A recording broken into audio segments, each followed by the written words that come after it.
Hello, welcome to the Glenn Beck program. Back on October 5th, the White House said something. By the way, final episode, June 30th, 8 shows left. Don't miss a single one. Tonight we're going to talk a little bit about energy, because on the 5th of October, the Energy Secretary, Stephen Chu, made America an exciting promise, and here it is. The White House will lead by example. I'm pleased to announce that by the end of this spring, there will be solar panels that convert sunlight into electricity and a solar hot water heater on the roof of the White House. Oh my goodness! I thought when I heard that, I thought, thank you, Jesus, for having a hot water tank powered by the sun on the top of the White House, because that's going to make all the difference in the world. We're fixed, America!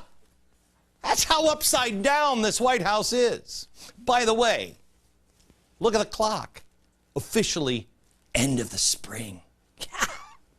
Let me show you what it looks like. Now at the top, I don't see it. Where are the solar panels? Must be an old picture. Tiffany, is this an old picture? It's a brand new picture. Brand new picture. So I don't know where the solar panels are. Maybe it was a different spring. Maybe it's camouflage. Maybe they didn't do it because it's bullcrap from the beginning. What do you think? No solar panels. Even though this White House solar panel project was, quote, designed to accelerate deployment of solar technologies.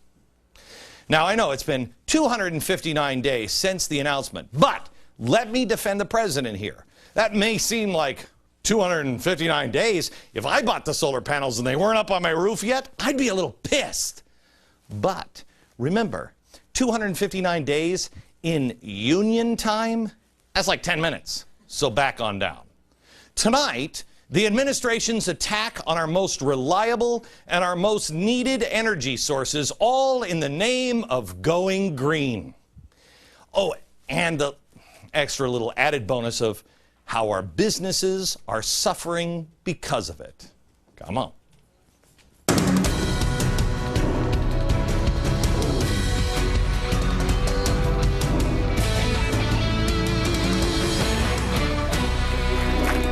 Oh boy. Look at them. Look at them. Some of these people in this audience, big oil people. Yeah, big coal people. Some of them businessmen. Oh, don't worry, we've alerted the authorities. Hello, America. The president spoke today at the DNC. Actually, I think it was actually yesterday. His 30th fundraiser of the year.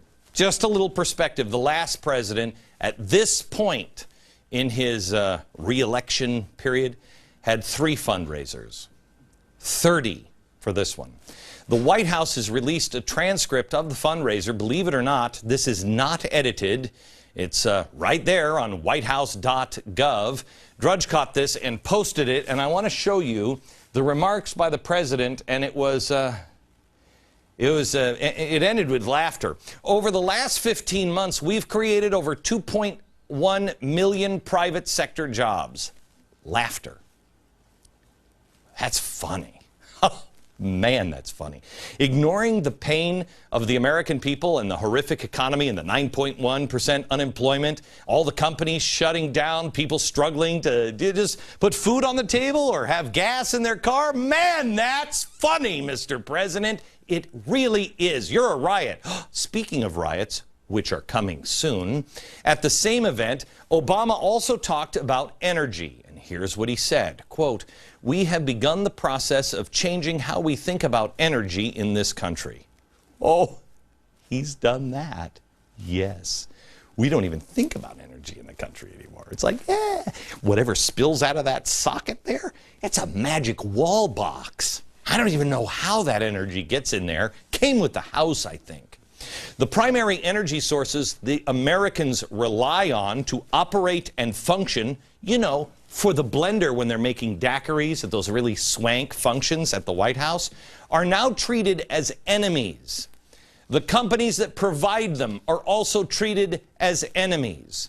The FTC has launched yet another investigation into big oil. Regulators are, quote, examining whether oil companies or refiners and traders have manipulated crude oil markets and caused the increased gas prices. This is so weird because they don't have any evidence whatsoever. In fact, I've got a stack of evidence on what is causing the problem, but no, they're involved in a political witch hunt.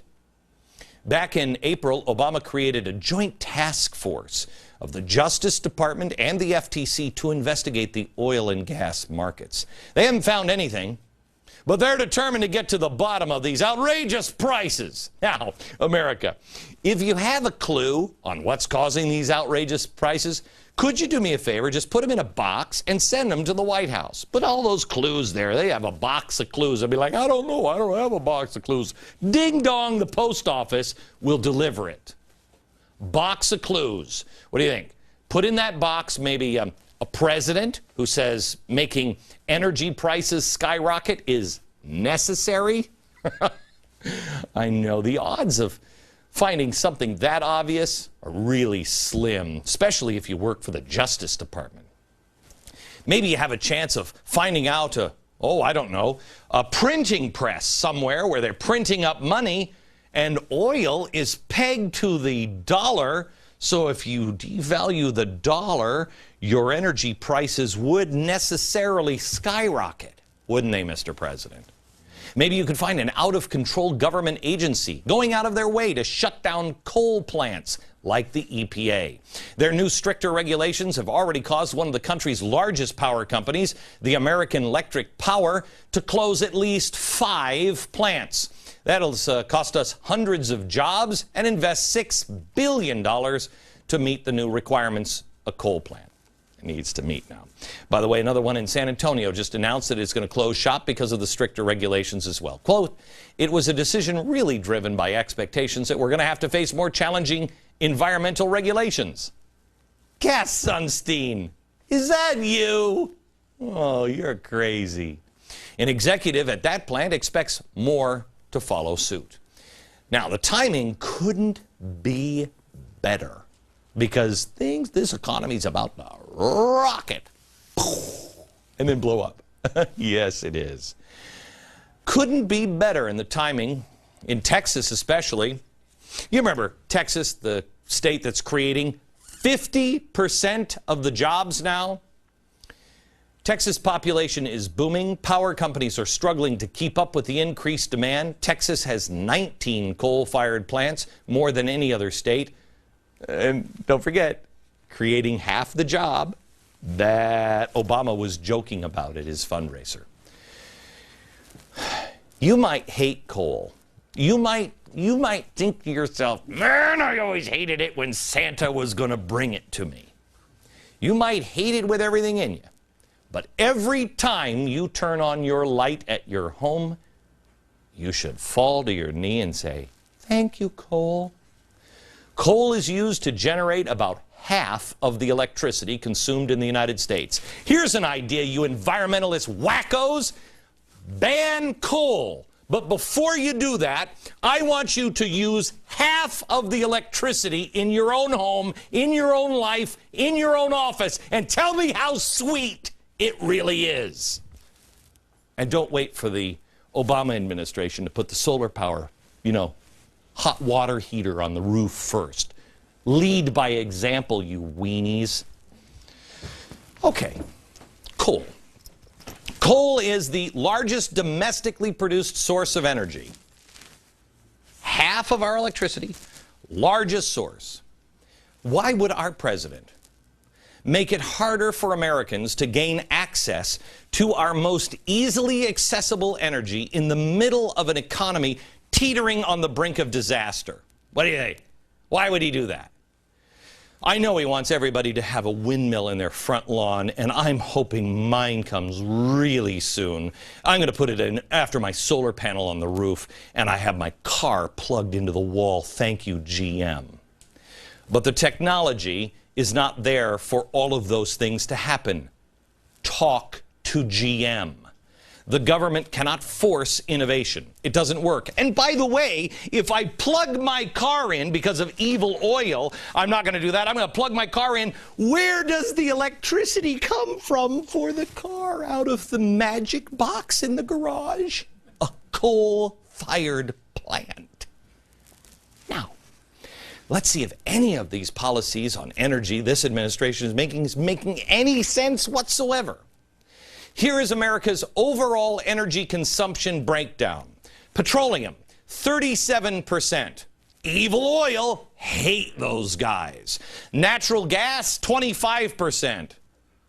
I don't know what to think. Nobody said anything about them yet. Coal, evil. Nuclear, dangerous and evil. Renewable, 8%. Perfect. Perfect. How are we going to survive? I just showed you the war on coal from this administration. They're shutting down the plants, exactly what the president said he would do. Oil, our top overall energy source, and the administration is, what are they doing?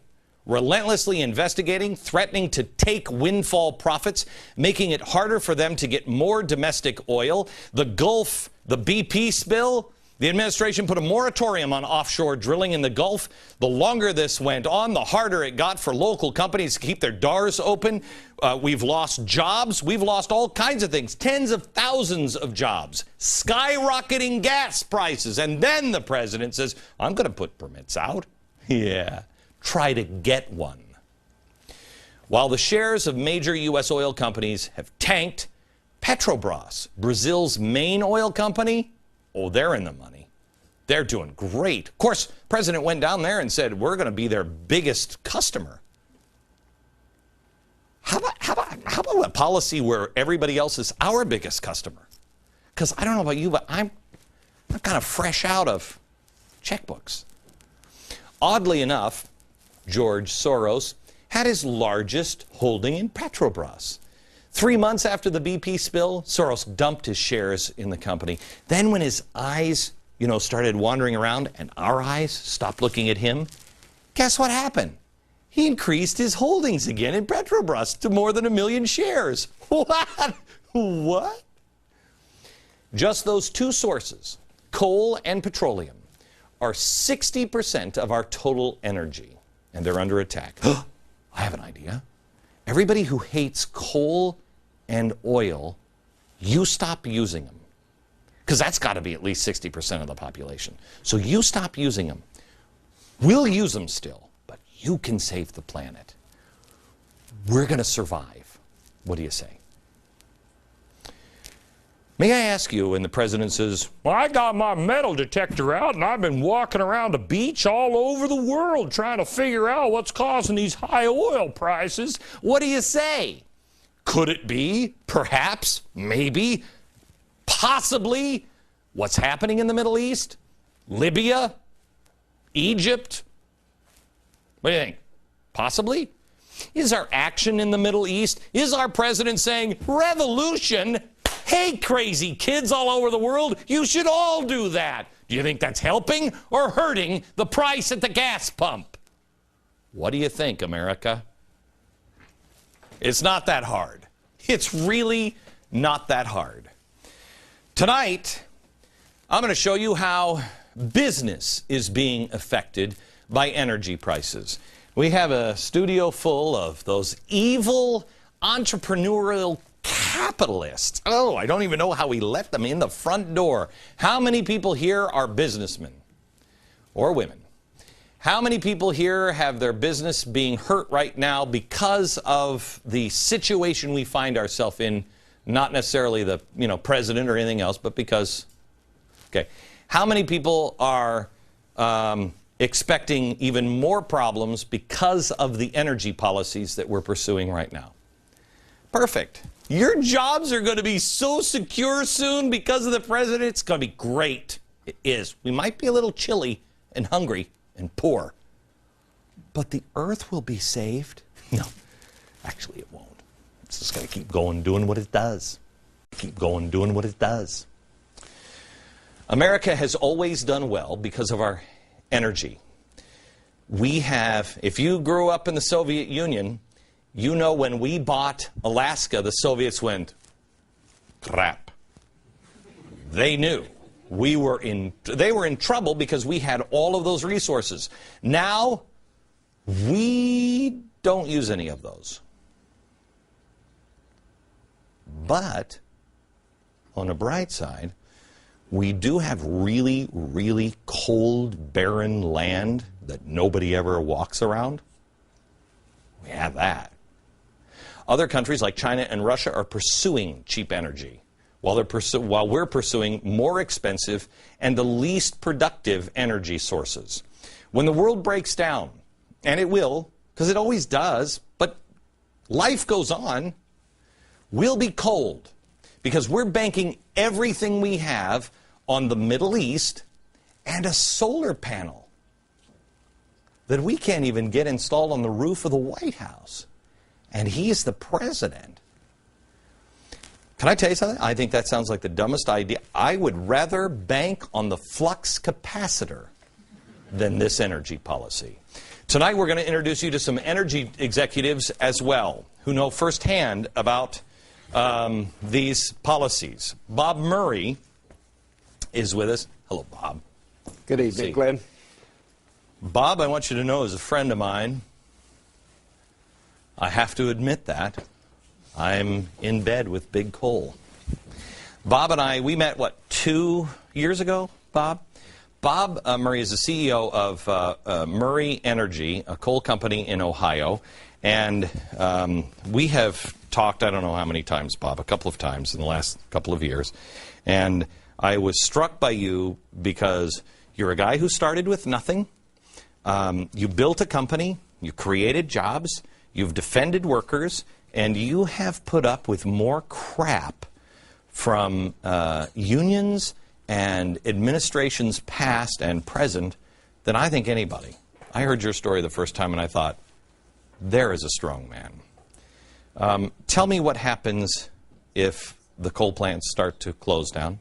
When President Obama ran for the presidency, he said, you can build a coal plant in America, but we're going to bankrupt you. Biden said, no coal in America. What they have done to date, by the latest study that just came out by the National Economic Research Associates, are going to cost America 1,440,000 jobs by 2020. Just out, independent agency. Going to raise electric rates in this country $184 billion through 2020, Glenn. 1.44 million jobs, $184 billion increase in electric rates, which is a staple of life. But to me, sir, that's the national issue. It's bad enough. It's also a human issue to me. I live with our miners. These jobs I created from scratch. There's only 3,100 of them, but the universities say those mining jobs yield 37,000 jobs nationally due to the secondary jobs created for the goods and benefits.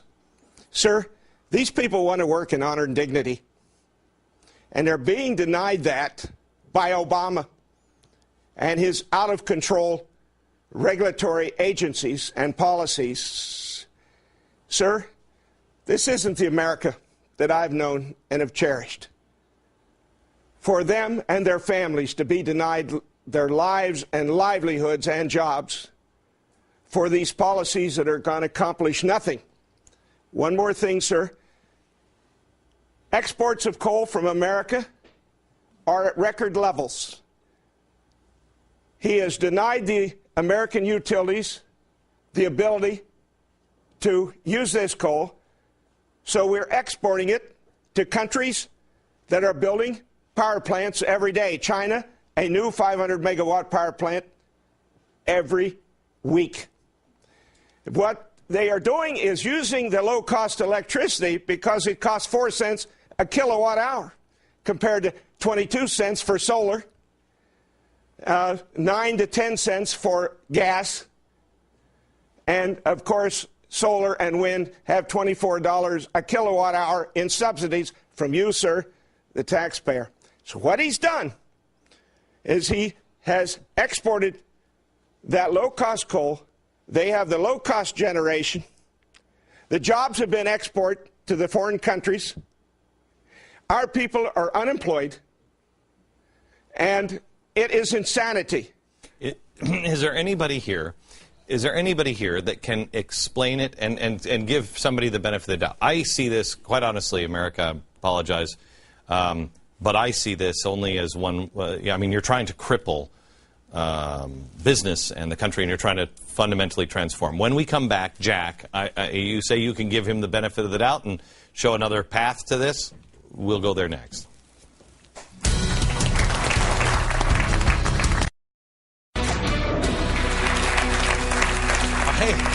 I have to tell you, America, there is an awful lot of passion in this room today. I feel kind of passionately about this. We're talking about energy and business and how do we possibly survive.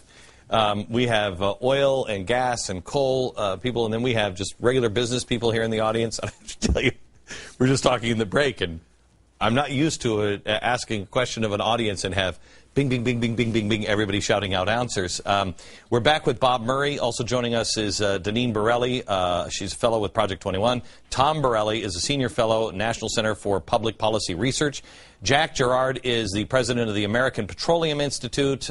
Ken Anderson is the CEO of Tri-State Generation and Transmission Association, a cooperative electric utility. And let me go back to Jack, who you raised your hand and you said, yeah, I can come up with a different reason other than intentionally trying to destroy the country.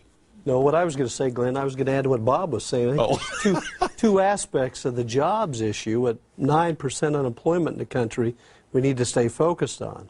The first one is the current jobs, as Bob's talked about, the threat to his industry.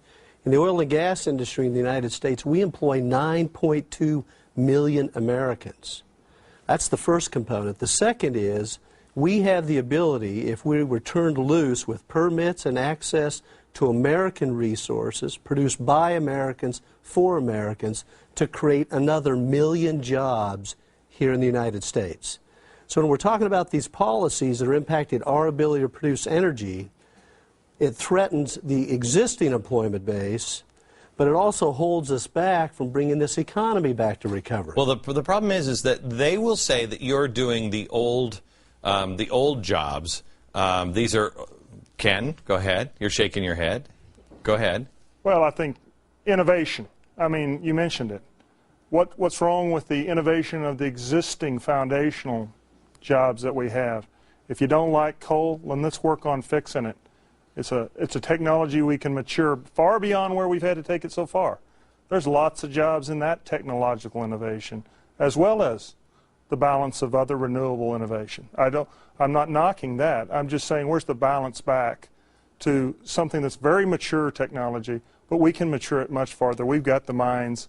We've got the capabilities. Those are jobs. Is anybody else frustrated that nobody seems to get this in America, that nobody seems to understand that, I mean, even while they're getting bills now from their electric company with statements saying your electric is going up 30%. Deneen, nobody seems to get it. Well, they should get it after the show, I hope. But, you know, President Obama and his administration, they have a command and control energy policy because he wants to prop up renewable sources of energy and destroy the fossil fuel industry through regulations and through restricting supply. That is part of the reason why the prices are being driven up. But hopefully more and more Americans will speak up and stand up, push back on this effort. Tom, you have been going after General Electric for a very long time. Yep. For a very long time. General Electric, they're building all these turbines. They're making money. They're doing all these green things. And they're getting, you want to talk about subsidies.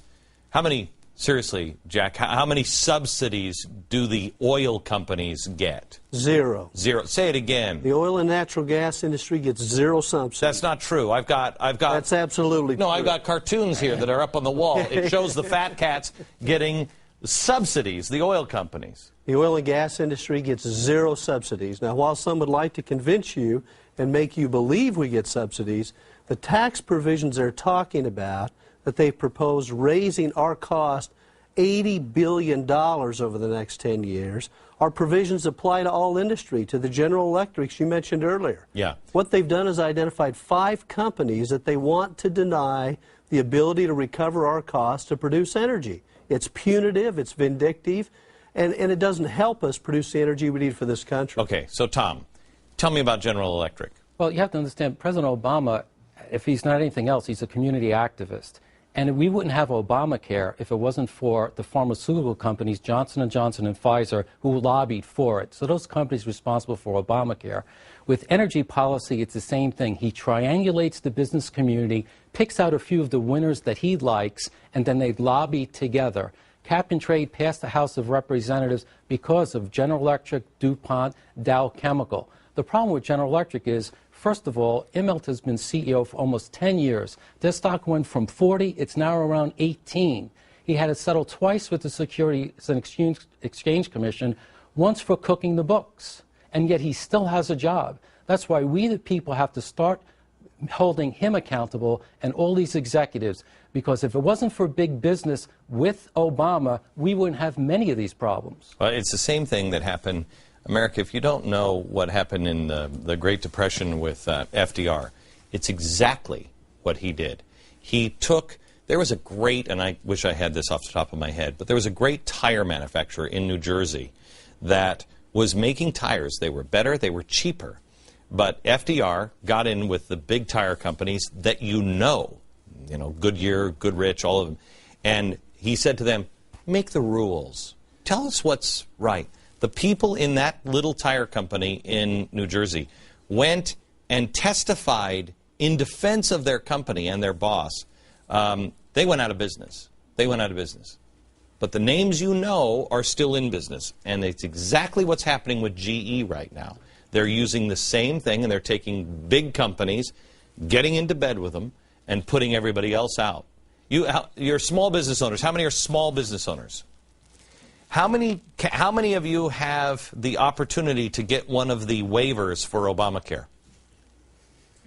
No, but there were 1,400 of them. GE have their Obamacare waiver? Do you know, Tom? I'm not sure. Okay. There are special exceptions. You just have to be worthy of it, and all you have to do is kowtow at the feet of an emperor. That's where we're headed, an emperor. It's equal justice.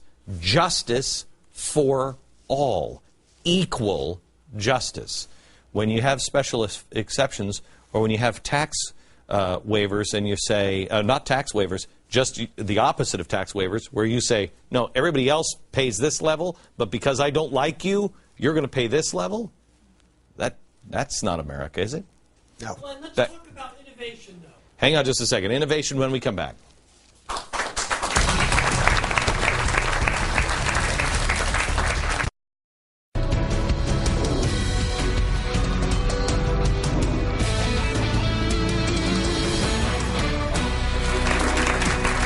This is another one of those programs that I wish we had 2 hours for.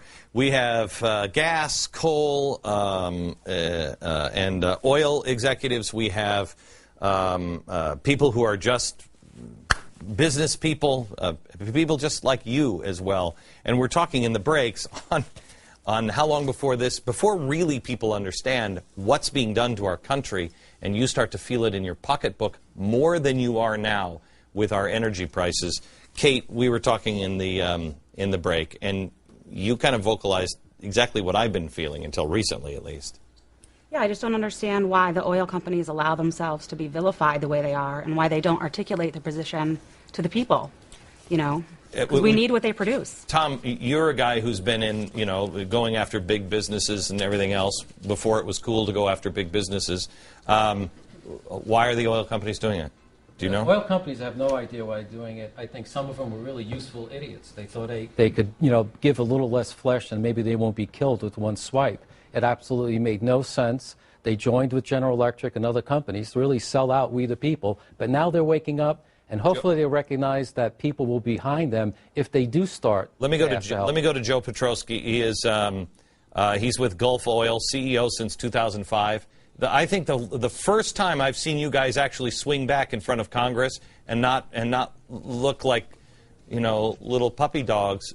The first time was in this last hearing. You guys started to say, "Excuse me, that's not even the truth." Why have you guys been waiting so long, Joe?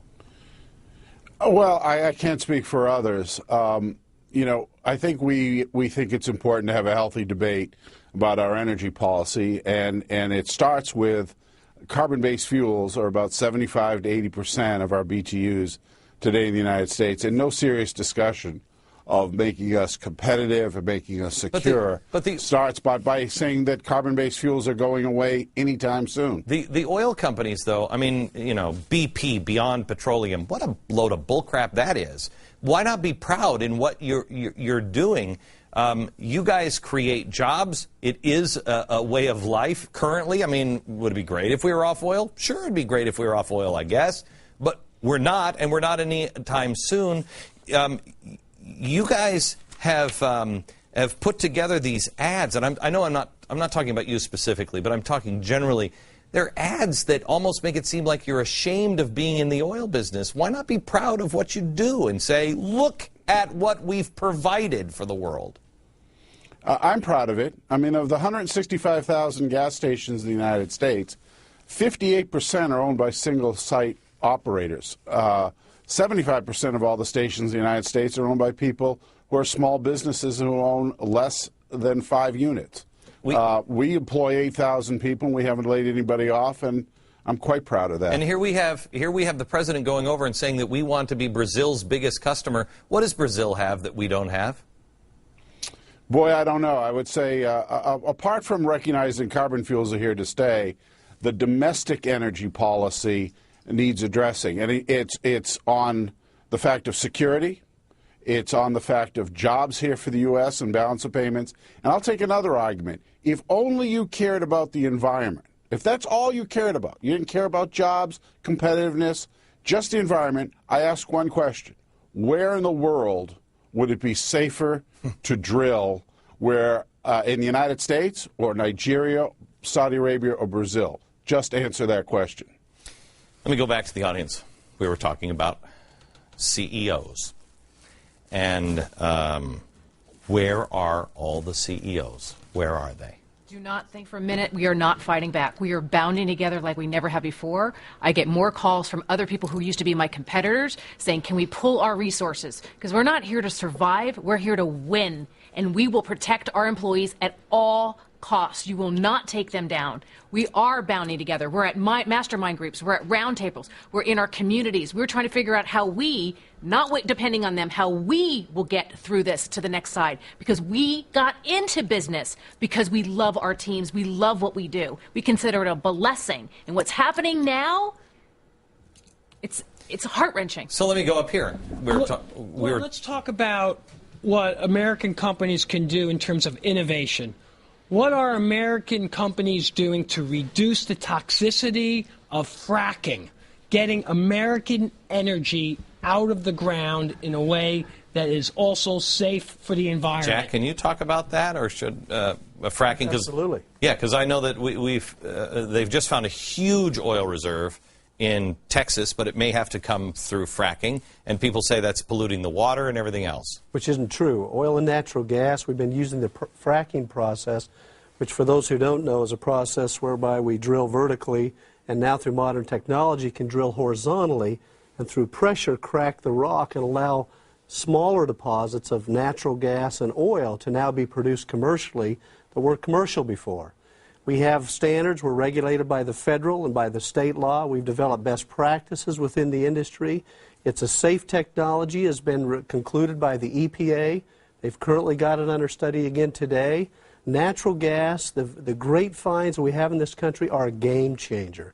We've created 57,000 new jobs in just Pennsylvania and West Virginia last year alone. That's the potential of the oil and natural gas industry for given opportunity to produce. All right, so let me go there next. I want to talk about American innovation, and I want to talk to Stephen, who says you're from Pennsylvania, right? I'm from actually New York City, but both of my grandfathers were coal miners, anthracite region, eastern Pennsylvania. And he's absolutely right. The problem you have, and you've had for the last 30 years in Pennsylvania and other places that produce coal, is people who are against it are thinking in the past. Innovation is the answer. It can be done safely. Both of my grandfathers died of black lung. Today that would not be the case. And yet it's still a boogeyman out there. And those areas of Pennsylvania, Scranton, Wilkes-Barre, Hazleton, Frackville, all those towns are dying. These were the New Deal towns that went for Roosevelt 90%. These are my relatives that still have Roosevelt's picture on the wall and talk about Mr. Hoover's depression. And yet the Democratic Party sells them down the river. Back in just a second.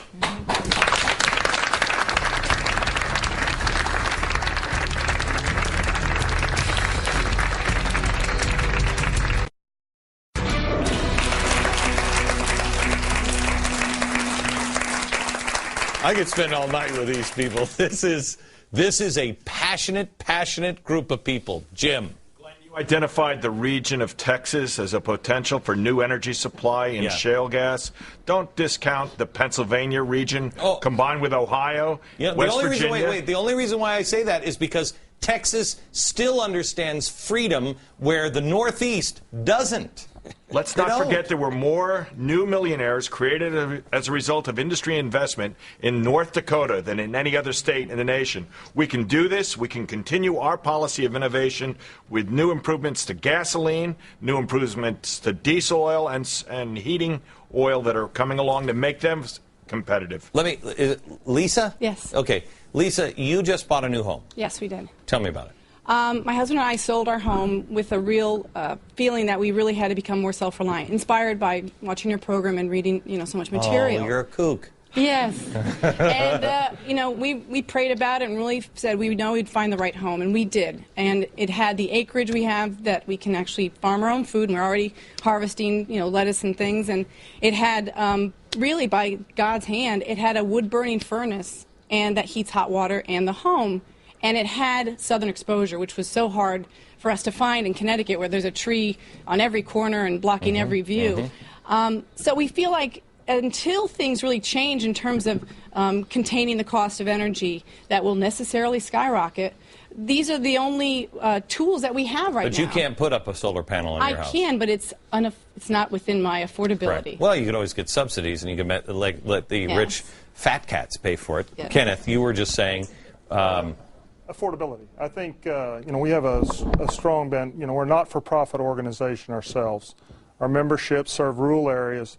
I'm only concerned that people who look at like solar and those things, they need to know the real cost of those products, the long-term cost. Nothing's for free. I think we have to have a balance, but I think particularly you get enabled by doing something affordable today, increasing the economy, the economic wealth. It makes the innovation possible for her to be able to afford those products. We want a solution this minute that lasts maybe a year to get somebody else reelected. I'm concerned about that. This is a long-term plan. You have to be there. Let me ask if these policies continue, if there's another term of these policies, and then somebody who doesn't care about getting reelected, do you believe that we will be producing oil and gas and coal, even at the levels that we're producing it now, or what they're stating that we're going to produce it? Anybody? Does anybody? Don? In physics, there's a principle called Occam's razor, and hold on, I've got to take a hard network break. Back in a second. Quickly, we have some solutions and things you can do, but back with Don quickly. In principle thought, there's a process called Occam's razor, which means never avoid the obvious. And when it comes to the energy policy, the obvious is that the people who are in political, powerful positions are making policy to benefit themselves, not to benefit us. So, Bob, then what do we do? You're in the coal. There's a simple solution, Glenn, and that is every American, every one of your viewers, must get to their congressman, their senator immediately and get the legislative branch to stop the insanity that is coming out of the Obama administration. It is moving. A lot of them think that Cass Sunstein is a good guy on the right as well as the left. He's a dangerous guy. Tom, I think, Bob, that good solution. But Tom, give me something that somebody at home can do. Progressive CEOs are as dangerous as progressive politicians. We have a website, bigbusinesswatch.org, where you can see the companies who are trying to sell out the American people on energy. Now listen to this, America. A guy who does, I think he's from New Jersey. Tell me, Derek. Tell me what can be done here. I have a thick New Jersey accent. Yes, on a little optimistic note, I firmly believe U.S. is a very unique country. We can stand on our own two legs. We don't need Europe. We don't need the Middle East. We need a leadership with backbone, big dreams, and integrity. Bold leadership. And we can do it. So when you vote, vote with your mind, not with your emotions. America. That's a guy from Poland. He gets it more than 80% of America at times, I think, and definitely more than 99% of those in Washington. We can do it. We are a country that has changed the world, but we need energy. It's really hard to create anything when you're worried about hot food, getting to work, keeping warm, having light. We are the country that developed the light bulb. We're also now the country that has banned it. It doesn't make a lot of sense. Back in a minute.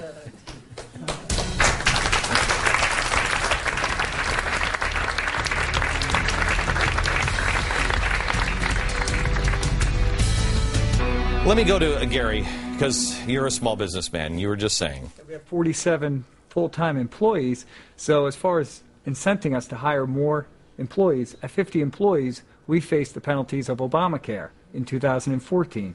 So my wife and I are in a very weird predicament where we want to grow the business to pay for the higher fuel costs, but when we do that, we then get the further Obamacare restrictions, regulations. Nobody, if you're a businessman, how many people here who are businessmen or businesswomen, how many say, I'm afraid that I'm going to spend most of my time trying to fight the government for these jobs more than anything else? I already am. Already am. More than half of my time, I'm fighting my own government and the Obama administration. America, enough is enough. Enough is enough. Stand together. Use common sense. From New York, good night, America.